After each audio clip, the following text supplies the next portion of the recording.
palavra vem ganhando destaque nos protestos de rua e nas discussões políticas na internet, tanto no Brasil quanto lá fora. Fascismo. Mas você sabe exatamente o que é o fascismo, sua origem, como é que ele se manifesta hoje?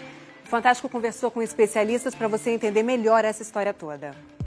Nos últimos dias, o termo fascismo ressurgiu com força na internet. E isso não é uma impressão, é um fato. A busca por esse termo no Google aumentou 1.126% nesta semana em relação à anterior aqui no Brasil. O mês de junho acabou de começar e já se tornou o pico desse tipo de pesquisa em toda a série histórica da plataforma. Nunca antes o fascismo foi tão buscado na internet por brasileiros e americanos como agora. Mas a procura pela palavra antifascismo nesta semana também explodiu, mais de 5.000%. Mas afinal, o que significa chamar alguém de fascista? E por que essa palavra virou um xingamento? O regime fascista é um regime que surgiu nos anos 20 na Europa, 1920 para frente, e que teve como marco mais representativo o fascismo italiano, chefiado por Mussolini.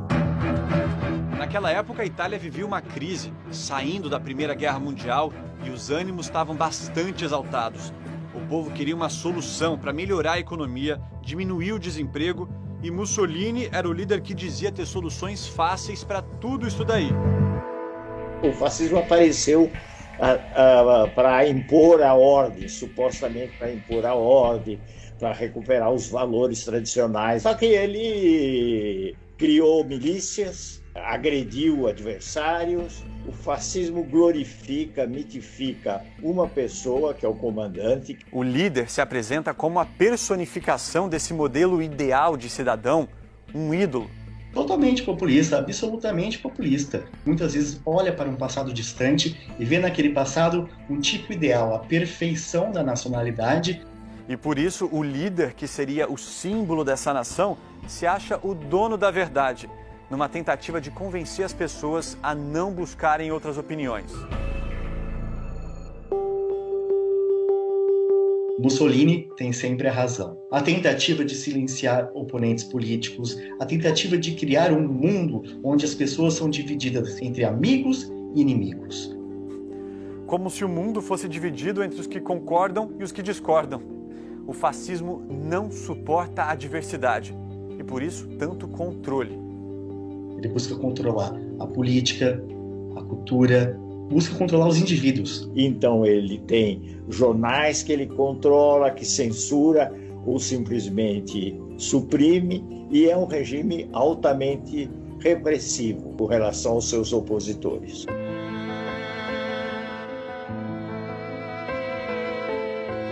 O professor Boris Fausto conta que Mussolini criou todo esse sistema opressor, prometendo aos italianos o sonho de um país mais forte. Pelo menos de um mundo em que a Itália estaria reconhecida como uma grande potência. Itália first. Mas a repórter Ilse Scamparini mostra pra gente que as consequências foram bem diferentes. O fascismo deixou muitas feridas na Itália, um trágico pós-guerra com quase 500 mil mortos. Os historiadores italianos costumam ser mais precisos. Francesco Perfetti diz que o fascismo deixou como herança grupos marginais, segundo ele, irrelevantes do ponto de vista político. Irrilevanti dal punto di vista politico. O professor Perfetti explica que populismo e fascismo são coisas diferentes, mas ressalta que o nacionalismo é comum aos dois movimentos. E il populismo, per esempio, emerge anche in movimenti completamente diversi. Ele diz que existem ondas nostálgicas do fascismo ou neofascistas, mas são sempre movimentos extremistas que não possuem um futuro político. O fascismo foi uma experiência italiana que aconteceu aqui num determinado momento histórico e que, como tal, não pode se repetir. Non è, per così dire, ripetibile da un punto di vista storico. Os historiadores brasileiros ouvidos pelo Fantástico também não acreditam que o fascismo, como antigamente, tenha voltado. Eu acho que ele não está voltando, mas tem coisas afins aos fascistas que estão despertando. Domingo passado, um pequeno grupo levou tochas e máscaras para frente do Supremo Tribunal Federal. Para Boris Fausto, uma referência a movimentos de supremacia branca. Esse símbolo do fogo, o símbolo da máscara é a máscara da Ku Klux Klan. Em 2017, nos Estados Unidos, grupos neofascistas e neonazistas saíram às ruas carregando tochas e outros símbolos da extrema-direita. O motorista ligado a eles atropelou manifestantes que pediam o fim do racismo. Uma mulher morreu. Na época, o presidente americano Trump foi criticado ao culpar os dois lados pela violência. Nesta semana, uma nova polêmica. Trump, em meio aos protestos contra o racismo depois da morte de George Floyd, apontou como responsável pelos casos de vandalismo o movimento Antifa, uma abreviação para os antifascistas, e disse que enquadraria o grupo como terrorista. O presidente Bolsonaro republicou a declaração de Trump e chamou os antifas de marginais e terroristas. Olha, começou aqui com os antifas em campo. O motivo, no meu entender, político, diferente. São marginais, no meu entender, terroristas.